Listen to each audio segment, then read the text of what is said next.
Good morning વિદ્યાર્થી મિત્રો, પ્રકરણ 6 ત્રિકોણ માં આજે ત્રિકોણની સમરૂપતાનો સિદ્ધાંત,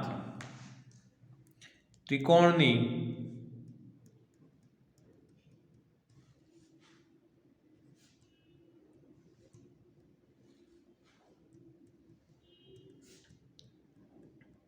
સિદ્ધાંત,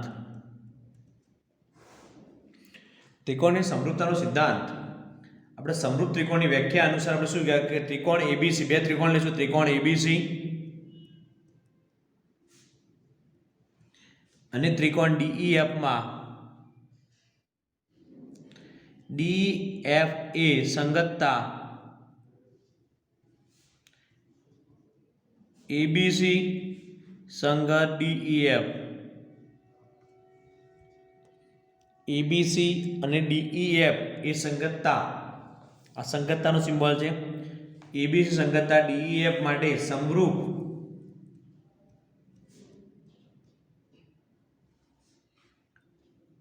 સમરૂપ થાય તે માટે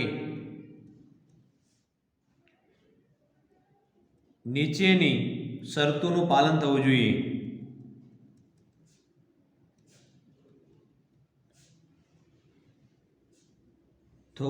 જોઈએ.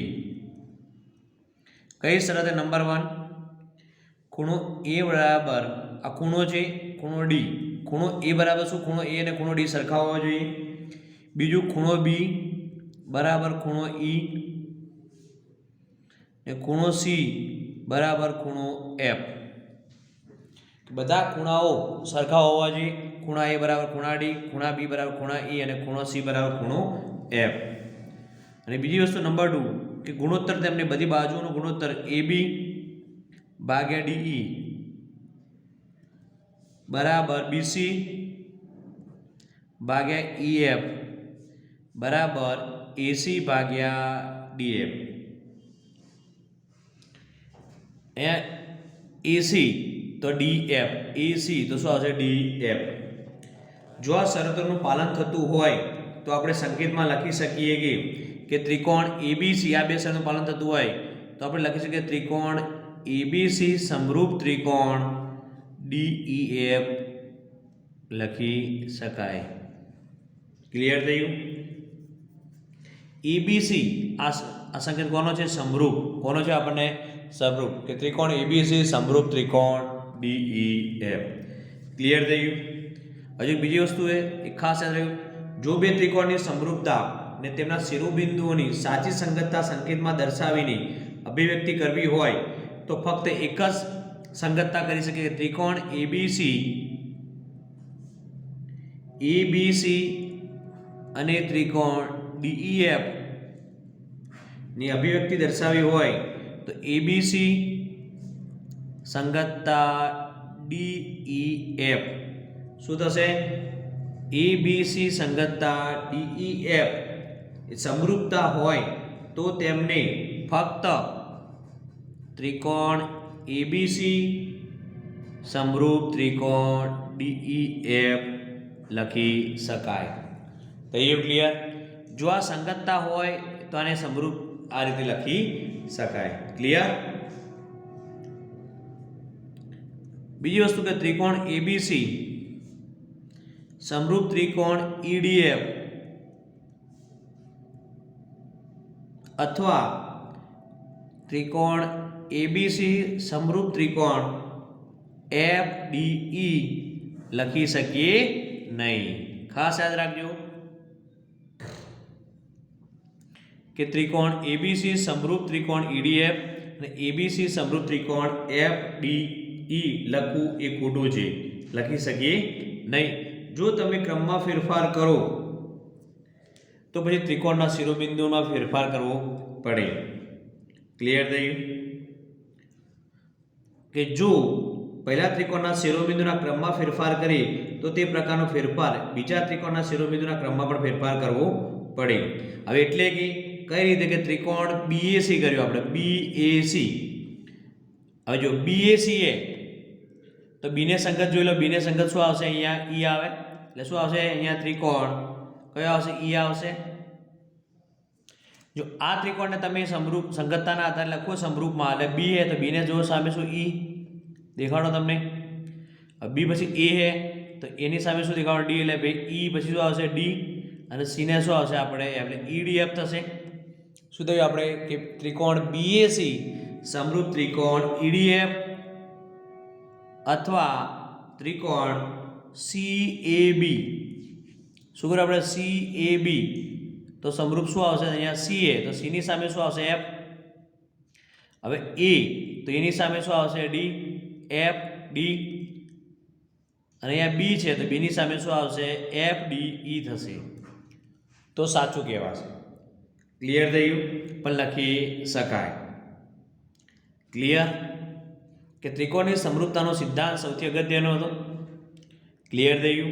હજુ આપણે બીજો એક વધારે એક્સ્ટ્રા જોઈએ તમને વધારે ખ્યાલ આવે કે ત્રિકોણ એબીસી છે, એબીસી અને ત્રિકોણ પી ક્યુ આર, આના માટે મારે લખવું છે તો શું લખીએ સમરૂપ છે બંને, કે ત્રિકોણ એબીસી સમરૂપ ત્રિકોણ પી ક્યુ આર.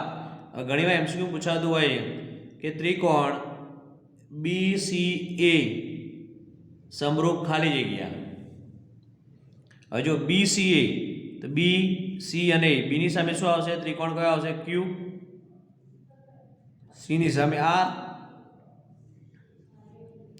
અને એની સામે શું આવશે આપણને પી, એટલે ક્યુ આર પી લખી શકાય. થયું ક્લિયર? આ શું હતું આપણે ત્રિકોણની સમરૂપતાનો સિદ્ધાંત હતો. શું ત્રિકોણની સમરૂપતાનો સિદ્ધાંત. હવે આપણે જોઈશું પ્રમેય 6.6.3.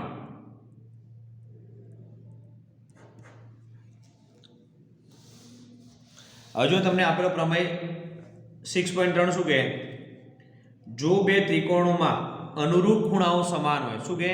બે ત્રિકોણોમાં અનુરૂપ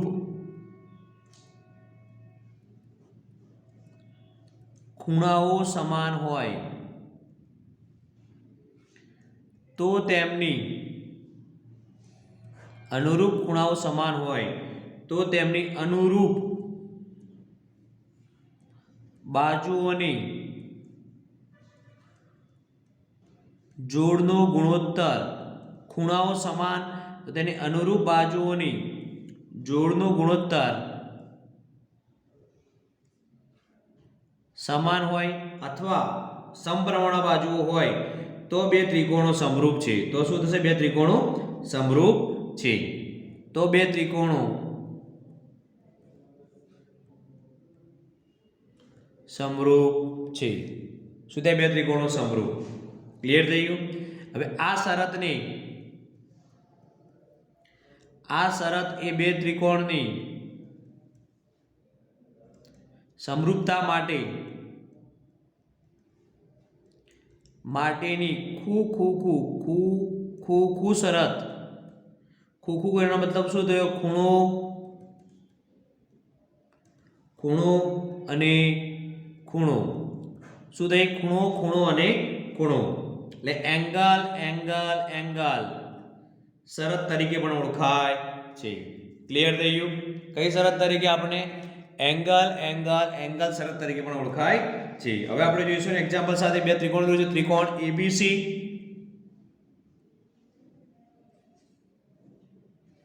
ત્રિકોણ એ બી અને સી. બીજો ત્રિકોણ છે પીક્યુઆર,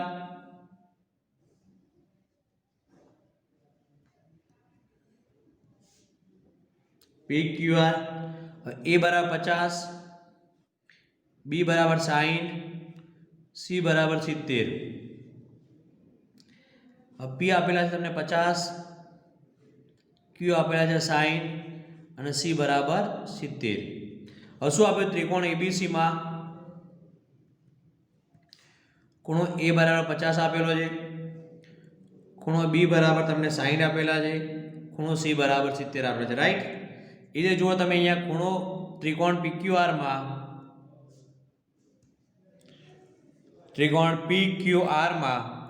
ખૂણો પી બરાબર 50, ખૂણો ક્યુ બરાબર 60 અને ખૂણો આર બરાબર 70.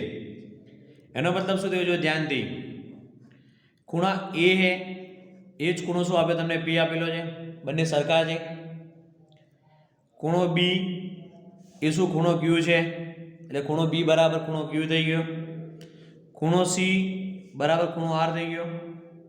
એટલે આથી કઈ શરત થઈ ગઈ આપણી? ખૂ ખૂ ખૂ શરત થઈ. ખૂણો ખૂણો અને ખૂણા શરત મુજબ શું થશે?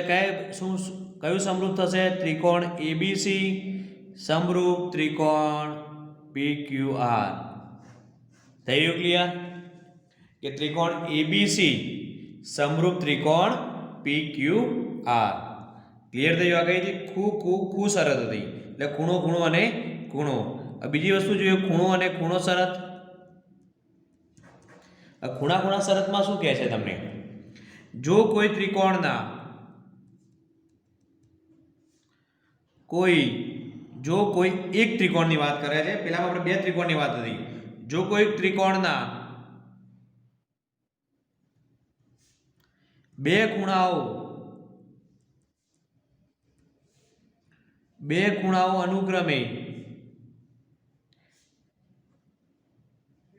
બીજા ત્રિકોણના બે ખૂણાઓને સમાન હોય. ફક્ત ખાસ યાદ રાખજો, અહીંયા બે ખૂણાઓની જ વાત કરે છે. બે ખૂણાઓ જ સમાન હોય તો બે ત્રિકોણો